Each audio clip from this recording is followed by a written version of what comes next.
Support for the Trailblazers.fm podcast comes from the Campaign for Black Male Achievement, a national membership network that reminds us there's no cavalry coming to save the day in our communities. We are the iconic leaders we've been waiting for, the curators of the change we're seeking to see. To learn more about the groundbreaking work of the Campaign for Black Male Achievement, visit tbpod.com/Black Male Achievement.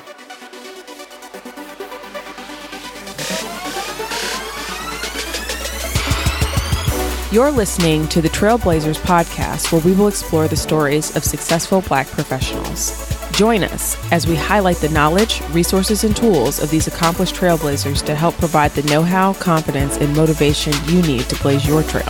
And now, here's your host, Stephen Hart. What's up, Blazer Nation? So exciting news. Once again, this week is a special week for me. I celebrate my 41st birthday this coming Saturday, April 21st. And I'm grateful. I am so grateful for what is a good life and all of God's blessings in my home, in my marriage, over my kids, family. On this podcast, I think you all represent an extended family to me. And this year, especially, is off to a really great start. I've done a couple free masterclass sessions, as I've shared with many of you. It's my hope to begin helping as part of this mission to help you guys blaze your trail. I'm also wanting to help individuals develop their authentic and amazing personal brand, and got some really amazing feedback from most of you who have attended our free masterclass sessions these past couple weeks. And I'm working to get those into the coursework. So applying that feedback that I've received right now. And so I would continue to encourage you and challenge you, those of you who are challenged with creating your own personal brand and website and optimizing your digital footprint. I'd love to chat more with you and understand where those challenges lie. Send me a message. You can do so through the website over at tbpod.com or hit me up on social media. I'm very active on Twitter and Instagram. I'm there at tbpod or at Steve Nehart. You can send me a DM. So a couple of weeks ago, we had our very first featured guest, Major Reyes, who was the first person that was part of U.S. military. She's served time in both the Air Force and Army and just recently retired. But after our chat, we were talking and I decided to also bring her husband on, who's also a trailblazer in his own right. So today's pretty amazing, where we're going to basically feature our first husband and wife duo, even though the interviews are separate. But the unique thing here is today is our very first episode doing an active duty military member, as well as our very first Latino man on the podcast. And so Trailblazers, allow me to introduce Major Kenneth Reyes. Ken has served our country for more than 20 years. He's deployed previously to support the NATO-led Stabilization Force in Bosnia, and has also volunteered to fight in Afghanistan as a paratrooper in the 82nd Airborne Division. Ken has taught as an assistant professor of military science for the United States Army Cadet Command at Embry-Riddle, Aeronautical University, Stetson University, Bethune-Cookman University, which many of you know is a HBCU, and Daytona State College. And today, Ken is currently serving as the director of Army Human Resources for the 1st Special Warfare Training Center, Airborne, at the John F. Kennedy Special Warfare Center and School at Fort Bragg, North Carolina. Among his many awards and decorations, his accolades include the Bronze Star Medal, the Meritorious Service Medal, and the Army Commendation Medal. Blazer Nation, today my ask is that you'd share this episode with one person that you think would be impacted most by this episode. And so, without further delay, here's my conversation with our trailblazer, Kenneth Reyes. Enjoy. Ken, welcome to Trailblazers.fm, my brother. Thank you so much for being here. Thank you for having me. So a couple weeks ago, I'm excited because a couple weeks ago we had your wife on the podcast. Yes. And though you're following her in terms of being a featured guest after her, you're checking a ton of firsts for us on the podcast today, being our first active duty guest on the podcast, our first Latino man on the podcast, and first husband-wife duo, even though you featured separately. So appreciate having you here. Really looking forward to chatting up with you for a little bit here. And I'd love to begin things off from a place of gratitude. We do that with most of our conversations here. And so I'd love to invite you to maybe share an unexpected blessing that you're most grateful for in your life right now. An unexpected blessing. We're about to celebrate our 21st marriage anniversary. So I wouldn't say that that's unexpected, but when it comes with relationships, nothing is to be taken for granted. You have to appreciate every year of life and every year in a relationship because there's so many distractors and friction points that can come up along the way that are unforeseen. So I'm just very grateful that we've reached 21 years of marriage. That's commendable, man. Congrats on that. Thank you. I know that you were born in New Jersey and you're the son of a mom who was also in the military. And so I'd love to talk a little bit about your background for a second, or maybe have you share what it was like growing up and traveling around the country and around the world as a military dependent. Right. So my mother is a 21-year retired sergeant major, which is the highest enlisted rank an enlisted person can get. And so growing up with her, literally, I left New Jersey very young. I might have got the states in the wrong order. It's been a long time, but we grew up in Hawaii, Texas, Germany, and California, all before I graduated high school, and spent some time in Boston, some other areas, depending on her military training. So it was really just growing up without my mother a lot due to the Army training and living with aunts, nephews, cousins, friends, and all that. And having to make friends over at all new schools, because every 3 years we moved, 3 to 4 years, we always moved. And so it was a lot of continuing adjustment. And I would say that now as an adult, it definitely helped me to adjust working on different jobs, different staffs, and it allowed me to make friends and quickly fit into any organization or situation that I'm put into. Wow, that's awesome. So, I'm curious. I know that you're married to a strong Jamaican woman. I wasn't sure if you also are of Caribbean roots, or what's your descent? So both of my parents are from Puerto Rico. I am a second generation Puerto Rican living in America. And I phrase it that way because to me it's very common, but it's not common knowledge that Puerto Rico is part of the United States and we are born American citizens since the Jones Act. But yeah, I'm definitely Puerto Rican. I'm proud American. It is a single status, but sometimes it can be dual depending on how the conversation is being conducted on the topics, if you know what I mean. That's right. What do you find to be some of the common ground that you can kind of connect to the Caribbean roots, right? Because I think there's so much commonalities between the things that we like being from the Caribbean. Is Maxine like cooking any specific foods that you like to eat? So let's say Maxine is a wonderfully intelligent, beautiful Jamaican woman. Okay? I want to put that out there first. But her cooking can solve any crisis that may arise in the relationship. So I tease her that if we're having some type of discussion and she starts cooking some food, I'm like, hey, what's going on here? Like you're trying to win me over or trying to shut it down. Yeah, so she cooks, man, she's wonderful. I love Jamaican food. And forgive me, island of Puerto Rico, but I love Jamaican food. Number one, respect. Love it. Love it. Love it. So let's talk a little bit about your time in the military, right? You came in, obviously you grew up, you just shared about your mom being in the military for 21 years. Yes. But you came into the military yourself right out of high school, it seems. Right out of high school. 17 years old, graduated 6 months early, turned 18 years old. I had my birthday in basic training. Wow.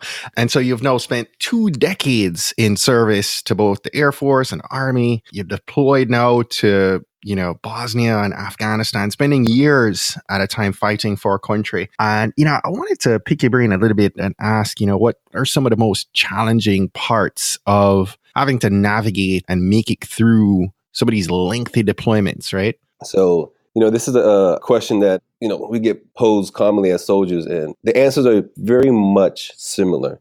The hardest part is dealing with the separation. It's not the combat. It's not the stress. It's not the long hours of planning missions and then changing things at the last minute due to some type of new information. It's usually just the separation from the family, because as our lives deployed, we are very bogged into the mission and there's very few distractions. You know what I mean? But for the family at home, life goes on. The husband or the wife is not there. And so there's so much there's so much additional burden on their lives that they're not accustomed to. And eventually, the home front gets adjusted. But that separation, it can cause any other friction. And God forbid you had issues before you left, like regular couples do, unresolved things.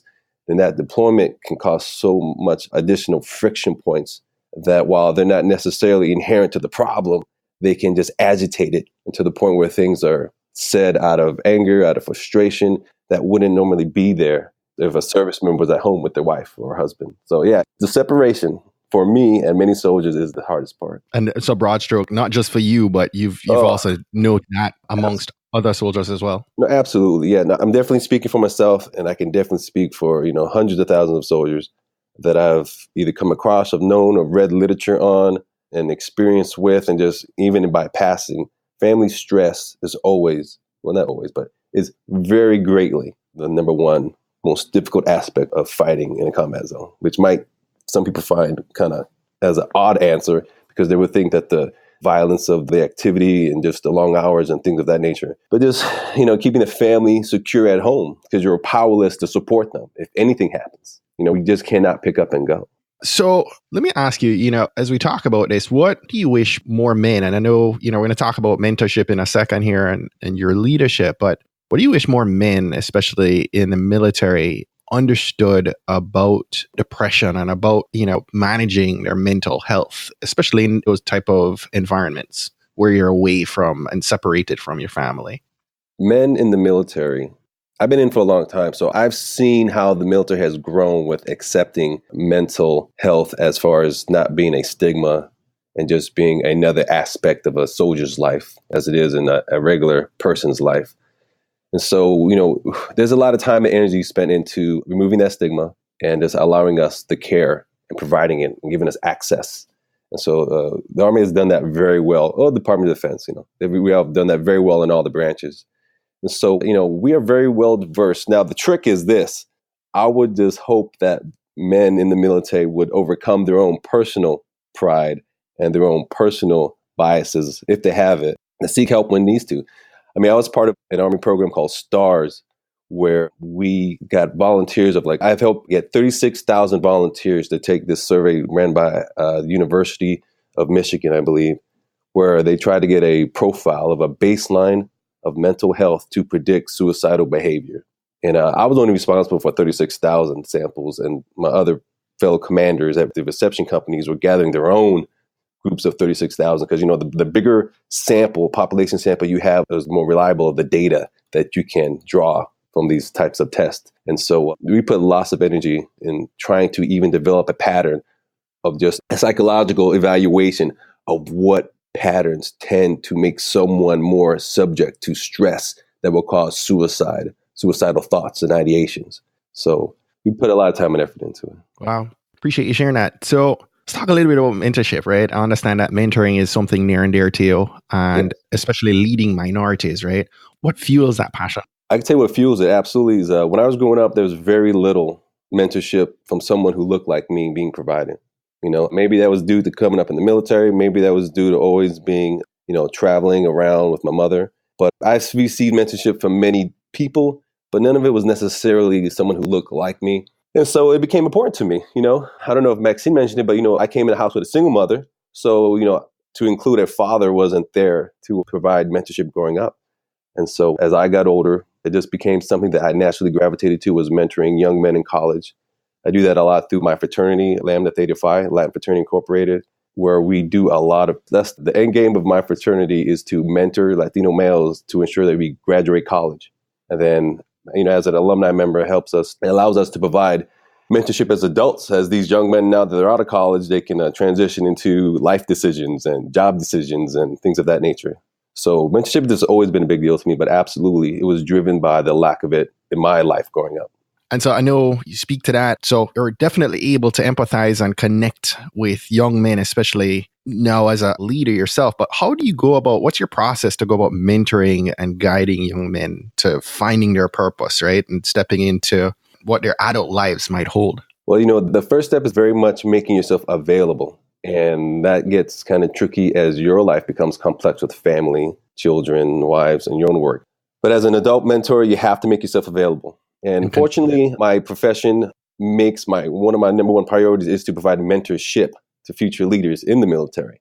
And I also had opportunities where I've taught 3 years as a professor of military science at a HBCU, Bethune-Cookman in Daytona Beach, Florida, where I was focused predominantly on minority youths. And that was a great experience. So I have an unfair advantage than someone who just wants to be a mentor on their own. I work through my fraternity. I work through the military. And I've also taken assignments that put me in mentorship positions over, minority youth. But I did lead that path, you know what I mean? So it didn't just fall from the sky. So I would encourage, average citizens to either join an organization that gives them access, at youth individuals where they need mentorship badly. And so they can provide it. What do you teach young men right now about masculinity? Masculinity. What do I teach?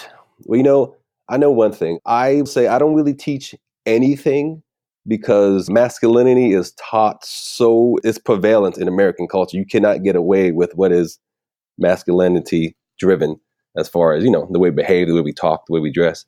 But I do teach them to be acceptance of all forms of it, because I think right now in this stage of life in America, in this country, we need to be very acceptance of everyone and how they choose to express their masculinity. Mm-hmm. Your wife, Maxine, is a strong one. I enjoyed our conversation so much. One of the things she shared, though, was, being on assignment. And you talked about, the separation of the geographic separation being such a challenge when you're assigned somewhere else or deployed. But she mentioned being on assignment and away from you and your daughter for several years, right? Yes. And I processed that as a listener. I couldn't help but, wonder how you thrived in that role as both a husband and, also a primary caretaker, right? Or being that active dad while still managing your role as a leader and your responsibilities at work at the same time. I tell you what, though, when I'm in the positions, being separate from my family is relatively easy just because I've been dealing with it since I was a child.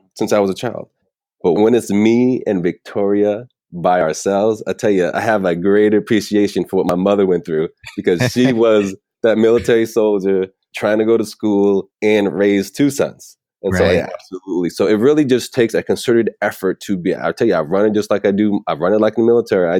We come home, we stick to a schedule and we hit it hard and we don't allow anything to come in between it. And it is stressful, man, when you do it right, it's very tough because, I send my daughter to public schooling and then, those public schooling ratios are like 1 to 20 sometimes per, teacher per student. And so you have a lot of work at home that you have to pick up, if you want your child to do well. And so then you got dinner. And so it's funny, because they make fun of me at my job because I meal prep for my daughter, but I don't meal prep for myself.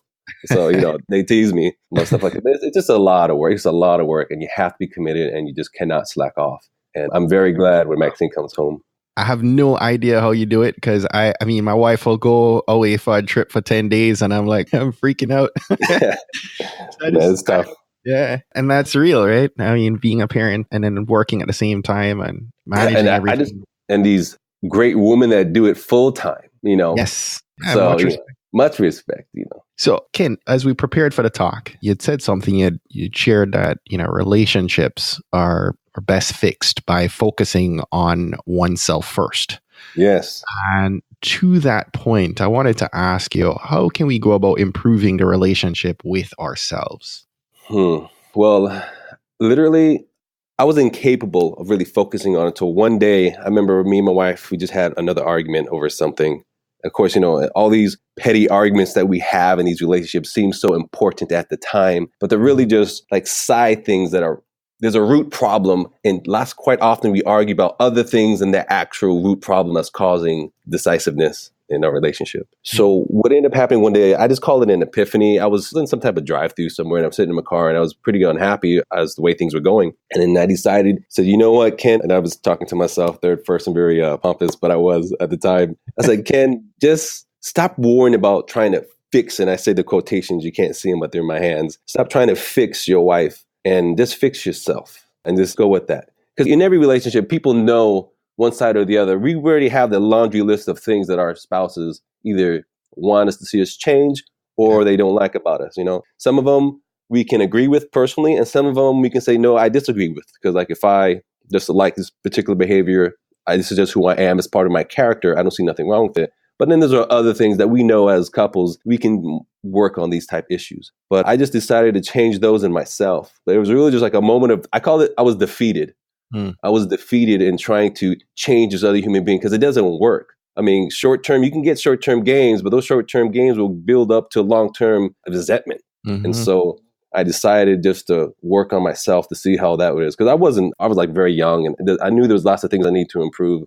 And so I was defeated, and I decided to win over myself as best as I can, because I can control the battle within me. And through the laws of reciprocity, I've noticed my wife starting to appreciate the changes that I was making. And she naturally wanted to make changes on her own just to produce that reciprocity, see how far we can get this thing going of self-improvement. So I really you just have to just want it. And the best way I can describe it is I just felt defeated in my attempts to change my wife, which is always a mistake, man. There's always a mistake. And then I decided just to change myself. So a question for you in that, right? What are some of the things that you try to do or encourage her to do and others to do that help you on a daily basis to increase your self-worth? Man, self-worth. Now, self-worth is a tricky concept because your self-worth might not jive with what society has for you if we're talking about professionally. If we're just talking about spiritually, and then you really have a standard to work with about whatever scripture you choose to worship. But literally just taking an inventory of how you are as a person. What character traits do you want? But you have to be brutally honest with yourself, though. If you're not brutally honest, if you try to delude yourself, then it's never going to work. But if you just sit there and be brutally honest and know what you perceive as your shortcomings and what your faults are and how you want to improve on, then you can actually make progress. But if you're lying to yourself, it's never going to happen. So true. You have to get real. You touched on this earlier, but you guys are approaching 21 years of marriage, and congrats on that again. As you look at this, I mean, Maxine shared some of this with us in her episode, but how has the military either helped or hampered the geographic separation at times? But how's that helped or hampered the marriage life? The military lifestyle? Yeah. Well, I'll tell you one thing. If a soldier or a sailor, Marine, I know everyone's going to get offended by them. Hey, we're military members too, but I'm just focused on the military. So if a soldier is serious about himself and his training, then he will have the same dogged determination, determination that he has with his personal life than he has with his professional life. Because we bend over backwards to make sure our mission is ready. All risk is appropriated and mitigated down, and we know what's going on. All training's been conducted. But then we don't tend to have that same intensity in our personal lives and how we conduct ourselves with families and friends. And so I tend to be the type of person that tries to maintain that. Sometimes it's to the detriment. And I say that just because it can be annoying when your husband is being like overly intense about working something in the house. But, I just try to incorporate the training that I've been given and bring it into my personal life. So when it comes to the geographic separations, when it comes to these long hours, I know that my wife comes first, my family comes first, as far as, staying loyal to them and always not forgetting them and just doing what I have to do to make sure that I come back to them. Right. So it is an interesting question. Military does put a strain on the lifestyle due to all the stresses involved. But if these issues were ever to be resolved in the personal time, then they won't play a factor when it comes to the stress. Because one thing I will praise Maxine for, amongst other things, is that things that we fight about tend to be truly unresolved issues versus things that we just ignored. And now the military stress is causing me to act out on something that's kind of unrelated to what we're really fighting about, if that makes sense. In many ways, I find it so interesting, right? I mean, you both pretty much grew up in this marriage because you were married at 18? Oh my gosh, I was 8. Yes, Tina, she doesn't like to put the dates out there, but yes, she was the more mature person in the relationship. I get that. Man, to listen to you, because we're the same age, but I find so much wisdom in your story, and you both having gone through 20 plus years. I shared with her, I'm celebrating 10 years this summer, and that's awesome to me. But, to survive that entire time, you're much more mature now. I mean, sometimes, as you said, the women are definitely a little bit more mature than we are, but I find wisdom in what you've shared and find it remarkable to see that the two of you growing together in this walk. To speak on the growing together in this walk, one interesting aspect when it comes to being with someone for so long is that we literally went through every growing phase of maturity together. That's it. Yeah. So when other couples break up, they get the next partner, they get to see partner 2, they get to see Ken 2.0. Right. Maxine's still on the beta version of Ken. She gets to see the updates, but she remembers how poorly that operating system ran from the get-go. And so, that's one thing I think is is beautiful about being with someone for so long, but it's also a unique challenge because you really have to be good on the forgiveness game when you're with that same person, because all the same things that annoyed you then, those memories are still not fresh in your mind, but they're always there to cause problems if you let it. And so forgiveness is big time, the method to be successful. So after all that experience and wisdom, you guys decided you're going to author a book together, right? That's number one new release on Amazon. Happily Joint: The Secret to Relationship Resiliency. Thank you.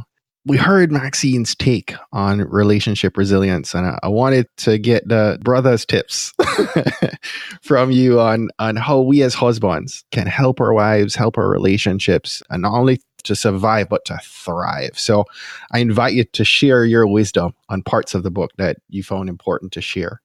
All right. So we spoke on one earlier, which is focus on self-improvement first. Yes. And I cannot stress that enough, because no one wants to be told that they're found lacking in any sort of way, especially if it just comes down to certain petty things. Maybe not petty is the right word, but certain things that just don't rub you the right way just because the euphoria of, being in love, as far as the fire is now settled down to the more mature version of it. Because, love changes over time in the course of a relationship. You don't love anyone any less. Just certain passions change to certain things, like when you're cooking and cleaning and paying bills, it comes to a more longer enduring love, and you have to find ways to have that passion flare up again and as time permits. So definitely don't focus on trying to see some type of fault just because love has shifted in the way it's presented on a daily basis. So focus on self-improvement. If you see any issues, look to yourself first.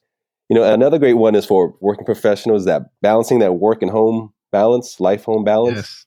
I mean, in the military is terrible. We are terrible at work. Probably mostly because the profession demands it, but you have to find the time. I heard a general officer give a speech once, and towards the end, he said, I never heard anyone say, man, like at the end of their retirement and they're quitting after 30 years of service or whatever, it's like, man, my only regret is that I wish I could have spent more time at work. That is not something that is said by CEOs or people who own businesses And so definitely they need to focus as much time as possible on their family, because once it's all said and done, all you have is your family. Right. Once you retire from these organizations, from these corporations, you're replaced with a new person, and then it's like you no longer even existed. Right. And I've been to many social events with multimillionaires, but once they're no longer the CEO of that corporation, all they have is their money, which is great, right? But their family is what makes you feel whole. I mean, we do this, all of this hustle and bustle is for our family. And so if you, neglect your family on the way to the top, then they're not going to be there with you to look at the view. So that's something that you really need to not neglect. Love that. And I don't know how long you want me to keep going. I can keep talking, but I know you have. You're good. You're absolutely good. Now, I think of that, Ken, and I sometimes reflect on the idea of balance. And, I too value my role as a dad, and a husband. And I now look at it as parts of my life. I don't look at it as trying to balance. I look at, it as parts of a body, right? That make you whole, right? So you're fully incorporated. That's excellent. It is, right? Because, if any part of that suffers, like you said, it may be all for naught, right? I have passion in this work I'm doing with this podcast, but if that sacrifice, takes away from the time I have to the very short period of time that we have to impart wisdom and love to our kids, then it's not worth it to me. So, I find that, I try to do all things and do them well, but I don't want to just, neglect and say, okay, this season is just for Trailblazers, or this season is just for the kids. You're right. I appreciate you sharing that, Ken, and you have my mind turning, thinking about, we're getting set to wrap up here, but before we do, I wanted to maybe ask you, if there are any other good books. Obviously, we talked about your book. Definitely plan them on our show notes page for everyone to grab a copy. But are there any other good books that you're reading right now, or that you've read that you think, we should check out? Well, I'll tell you this. One, first of all, I apologize. I can't sing like my wife, so there's going to be no serenade closeout. And my voice is more deeper and husky, so it's not as pleasant as my wife. So I offer all those apologies to all the viewers. And I remember the question of the book. And so, listen, people that know me, I'm a bit of a geek. And so on my time, I tend to read sci-fi type stuff because the military bombards me with leadership books all the time. And I read so many. And so I like to detract from it. But one thing I thought that was interesting, I am reading, it's a very old book called Dune by Frank Herbert. And what most people don't know is that after he passed, his children picked up the torch and they completed his vision. He did like a Star Wars thing where he started in the middle of the story and worked his way forward. And so it's like a big drama of 12 series of books called Dune, and they all have different subnames. But one thing that is very relevant to the discussion we're talking about is that there is a theme that is throughout all the books of where crisis, adapt, and evolve. Without giving anything away of the book, that is one of the themes that you'll see prevalent through each story, is that there's always a crisis, and like crisis in our lives, whether it's money, education, employment, family, and then we have to adapt. We have to adapt, or we die, or we become successful. And when we become successful, we evolve. And that crisis is no longer a crisis. It's just something that's in our toolkit of how we can avoid and become better until we face the next crisis, which is always going to be greater than the last crisis, because now we're operating at this higher evolved level of efficiency, of managerial skills, of family etiquette, And when people see you doing well in life, they're going to bring you their problems. I mean, Colonel Powell, General Powell, Secretary of State Powell, he has so many titles, Jamaican descendant as well. He says, in the military aspect, soldiers stop bringing you their problems when they think you either don't care or you lack the power to help them. And I paraphrase that just a little bit, but it's very accurate. People will start bringing you their problems when they either think you don't care or you lack the power to help them. Wow. And so that is the book Dune, D-U-N-E. If any sci-fi's out there, there's 12 books. If you're a monster, you want to read all 12 to get the whole story. But remember, absolutely. A crisis, adapt, and evolve is a theme that I think that is very important in everyone's lives. I love that. Love that. So last question for you, close out today. What's one action that our listeners hopping off this call right now should take this week that's going to help them to blaze their trail? Do a self-assessment of where you are in your life and look at the milestones you thought you would be at and figure out what's holding you back and make decisions after that. What are you going to do about it? Are you going to stay there? Is this your new norm? Or are you going to get back on track to where you want it to be? Or are you going to determine a new timeline to reinvest in how you want your life to go?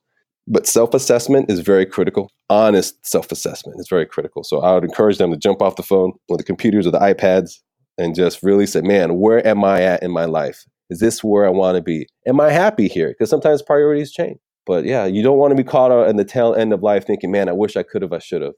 I'd rather give you a story. I'd rather list to you all my failures. Man, I did this and I couldn't do it. I did this, but this got in the way. I did this, but then this happened. Then, man, I wish I could have done something. Or I wish I would have tried. That to me is a more compelling story of someone who has failed multiple times, who has been daring to take the challenge. So that's what I would offer. Love it. Pumped up. Ken, as we wrap up, remind our listeners how they can get a copy of the book. Yes, I know it's on. You can, one easy, surefire way, go to happilyjoint.com with all the WWs up front, or go to Amazon and you can search Happily Joint and it should bring it up right away. Even if you want the whole title, it's Happily Joint, The Secret to Relationship Resiliency, because all relationships have problems. A perfect relationship has problems, but an even more perfect relationship is resilient in how it deals with them. So there you go. Major Kenneth Reyes, appreciate you, brother. Thank you for having me. Well, that's it for today. Thanks again for listening to this episode of the Trailblazers podcast. I'll be posting links to all of today's book recommendations and links mentioned on our show notes page at tbpod.com. If today was your first time listening to the Trailblazers podcast, I just want to extend a warm Trailblazers welcome to you. We're so happy to have you here, and we encourage you to go ahead and hit that subscribe button in your favorite podcast app. Go ahead and browse through some of our past episodes to keep the knowledge flowing. If you're a fan of the podcast and today's content, and you're maybe already subscribed to the podcast, please continue to share and invite your friends, your family, or colleagues to listen to an episode that you think might impact them most. We believe that someone listening to these inspiring stories will be moved to make significant changes that will have generational impact for many others, both now and well into the future. Don't miss next week's episode. New episodes are released each and every Monday by about 5 a.m. Eastern. Trailblazers, jump off this podcast today. Go find a way to rise above, go way beyond, and keep blazing your trail. Cheers.